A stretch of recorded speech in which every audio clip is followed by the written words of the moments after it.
Sweldo na ang grupo nila Tulfo dahil nasa kanila na ang beat. Pero pag-usapan muna natin kung saan nag-umpisa at kung saan natapos. Ayon sa kwento, noong June 11, nilockdown ang Senado dahil daw sa banta sa seguridad. Pero nitong June 17, dahil sa special session, yung lahat ng banta biglang nawala. Dahil sila na ang gagamit ng bulwagan ng Senado.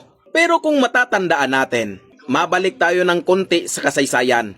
Noong September 21 hanggang 23, 1972, nilagdaan ang proklamasyon 1081, Batas Militar. Pinasara ni Marcos Sr. ang Senado dahil hindi niya makontrol si Ninoy Aquino.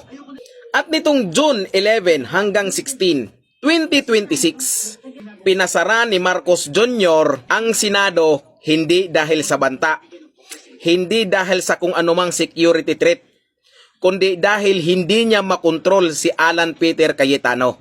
Pero nung nagpatawag si BBM nga ng special session, yung banta sa Senado tungkol sa seguridad ay biglang nawala. May gagawin silang palitan ng posisyon dahil may gaganapin silang pansariling pulong.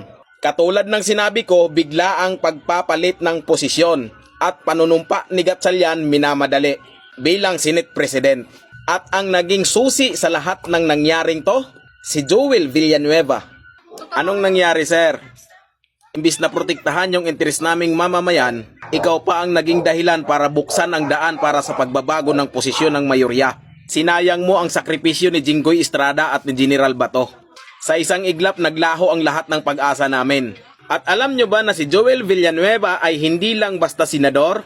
Isa rin siyang dakilang pastor na tagapagturo sa simbahan ng Jesus is Lord worldwide. Araw-araw ang pangaral niya ay katapatan, katotohanan at hindi pagtataksil sa kapwa.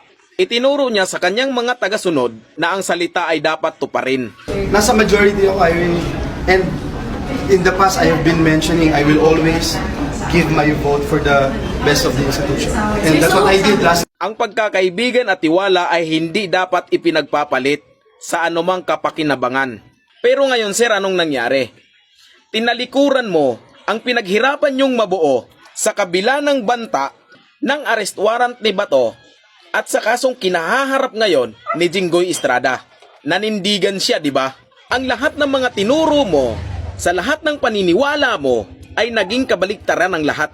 Masakit mang aminin to, pero ikaw ay naging Judas. Hindi lang sa taong bayan, hindi lang sa mga kasamahan mo. Judas ka rin sa lahat ng mga itinuro mo at kaming mga naniniwala sa iyo. Ikaw ang tinitingala naming pag-asa na hindi ka bibitaw sa lahat ng mga nangyayari at banta. Ikaw ang tinitingala naming pag-asa at sa interes ng taong bayan, pati na sa mga kasamahan mo at sa katotohanan. Pero iniwan mo kami, iniwan mo sila sa oras ng kagipitan na kailangan ka.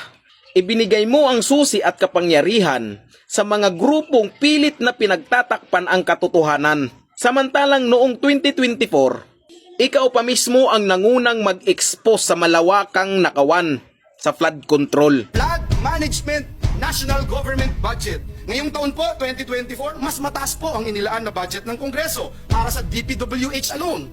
Dito po sa flood management, nasa 1.35 billion kada araw.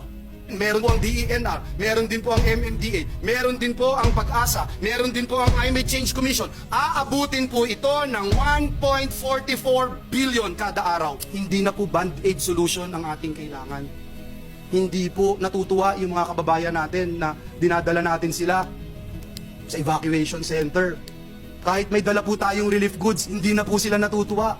Hindi naman po nila gustong pumipila lagi para makakuha ng relief goods, Mr. President. Wala na pong gusto na pumipila para makatanggap ng relief goods. Ang gusto nila, solusyon. Hanggat wala po tayong klarong solusyon o master plan, mananatili po itong unli baha. Pero hindi po unli ang resilience ng ating mga kababayan. Hindi po unli ang ating pondo. Hindi po unli ang buhay ng ating mga kababayan. Natatandaan ko yan. Tapos ngayon, ikaw din mismo ang tumalikod sa mga taong sumusuporta sa iyo upang mailabas ang katotohanan at katarungan. Ito lang ang masasabi ko sa iyo, sir. Nawalan ng saysay ang lahat ng mga itinuro mo sa iba. dahil hindi mo kayang isabuhay. At wag na wag mong sasabihin na pumanig ka lang sa tama. Dahil alam namin ang totoo sa ginawa mo. At alam namin kung ano ang totoo. Wag mo nang gayahin ang sinabi ni Chis Escudero at ni Mig Zubiri. Dahil katulad ni Chis, isa ka na ring Judas sa tiwala at paniniwala.